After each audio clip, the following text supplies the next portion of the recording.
Radhe Radhe friends, welcome to my channel Laddu Gopal ji creation Arya, जहाँ मैं आप सभी को लड्डू गोपाल जी से रिलेटेड और पूजा पाठ से रिलेटेड बातें जो मैं बताती हूँ फ्रेंड्स। आज मैं आप सभी को विजया एकादशी की व्रत कथा जो है फ्रेंड्स वो सुनाने वाली हूँ। तो अगर आपको मेरी वीडियो अच्छी लगी, यूज़फुल लगे, तो प्लीज़ मेरे चैनल को लाइक, सब्सक्राइब और शेयर ज़रूर कीजिएगा फ्रेंड्स।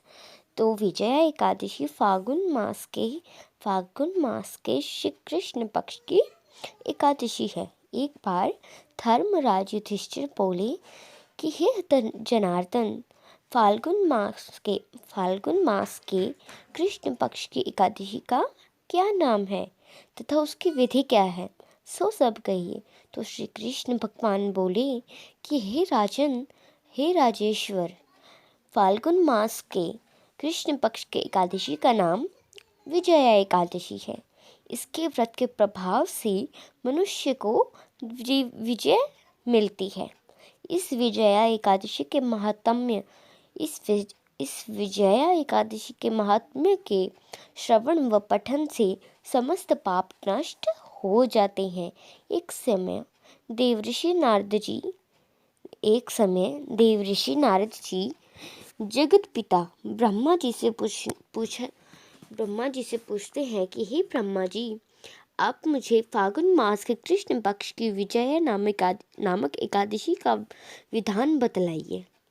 ब्रह्मा जी बोले कि हे नारद, विजया एकादशी का व्रत करने से पहले किए गए पापों तथा वर्तमान में किए हुए पापों को नष्ट करने वाला है। यह समस्त मनुष्यों को विजय प्रदान करता है। त्रेता युग में श्री रामचंद्र जी को जब 14 वर्ष के लिए वनवास हो गया था, तब वह श्री लक्ष्मण जी तथा जानकी जी सहित पंचवटी में निवास करने लगे। इस जगह से रावण ने श्री सीता जी का हरण कर लिया था। इस दुखद समाचार से श्री राम जी अत्यंत व्याकुल हुए और श्री सीता जी खोज में चल दिए। घूमते घूमते वे मरणासन्न जटायु के पास पहुँचे। कुछ आगे चलकर इनकी सुग्रीव के साथ मित्रता हो गई और उन्होंने बाली का वध किया। श्री हनुमान जी लंका में जाकर श्री सीता जी का पता लगाया। वहाँ से लौटकर हनुमान जी श्री रामचंद्र के पास आए और उन्होंने सब समाचार रामचंद्र जी से कहा। श्री रामचंद्र जी ने सुग्रीव की संपत्ति लेकर वानरों, भालुओं की सेना सहित लंका को प्रस्थान किया। श्री रामचंद्र जी जब समुद्र के किनारे पहुंच गए, तब उन्होंने महान और अगाध मगरमच्छ से युक्त समुद्र को देखकर श्री लक्ष्मण जी से कहा कि हे लक्ष्मण, इस समुद्र को हम किस प्रकार पार करेंगे। श्री लक्ष्मण जी बोले कि हे भगवान श्री राम जी, यहाँ से करीब आधा योजन की दूरी पर कुमारी द्वीप पर बगदालभ्य नाम के मुनि रहते हैं। आप उनके पास जाकर इसका उपाय पूछिए। श्री लक्ष्मण जी के वचनों को सुनकर श्री रामचंद्र बोले, बगदालभ्य श्री ऋषि के पास गए और उनको प्रणाम करके बैठ गए। मुनि ने उनसे पूछा कि श्री राम जी, आप कहाँ से पधारे हैं। श्री राम जी बोले कि हे महर्षि, मैं अपनी सेना सहित यहाँ आया हूँ और राक्षसों को जीतने लंका जा रहा हूँ। आप कृपा कर समुद्र पार करने का कोई उपाय बताइए।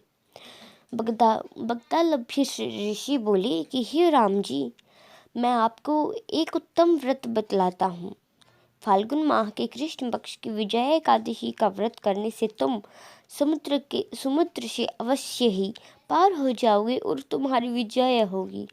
हे श्री राम जी, इस व्रत की विधि यह है कि दशमी के दिन स्वर्ण, चांदी, तांबा या मिट्टी किसी का एक घड़ा बनावें।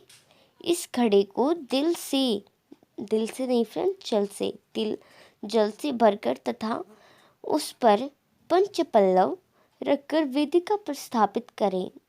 घड़े के नीचे 7 अनाज मिले हुए और ऊपर जो रखें, उस पर श्री नारायण भगवान की स्वर्ण प्रतिमा स्थापित करें। एकादशी के दिन स्नान आदि नित्य कर्म से निवृत्त होकर धूप दीप नैवेद्य नारियल आदि से भगवान की पूजा करें। उस दिन भक्ति पूर्वक घड़े के सामने व्यतीत करें और रात्रि को भी उसी तरह बैठे रहकर जागरण करें। द्वादशी के दिन नदी या तालाब के किनारे स्नान आदि से निवृत्त होकर उस घड़े को ब्राह्मण को दे देवें। हे राम, यदि तुम इस व्रत को सेनापतियों के साथ करोगे तो अवश्य ही विजय होगी। श्री रामचंद्र जी ने विधि पूर्वक विजया एकादशी का व्रत किया और इसके प्रभाव से दैत्यों के ऊपर विजय पाई। अतः ही राजन, जो मनुष्य इस व्रत को विधि पूर्वक करेगा उसकी दोनों लोक में विजय होगी। श्री ब्रह्मा जी ने नारद जी से कहा था कि हे पुत्र, जो इस व्रत का महात्म्य सुनता है उसको वाजपेय यज्ञ के फल की प्राप्ति होती है। तो ये थी फ्रेंड्स आज की मेरी वीडियो।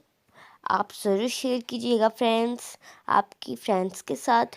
तो अगर आपको मेरी वीडियो अच्छी लगी हो तो प्लीज़ मेरे चैनल को लाइक, सब्सक्राइब एंड शेयर ज़रूर कीजिएगा फ्रेंड्स। तो मिलते हैं नेक्स्ट वीडियो के साथ।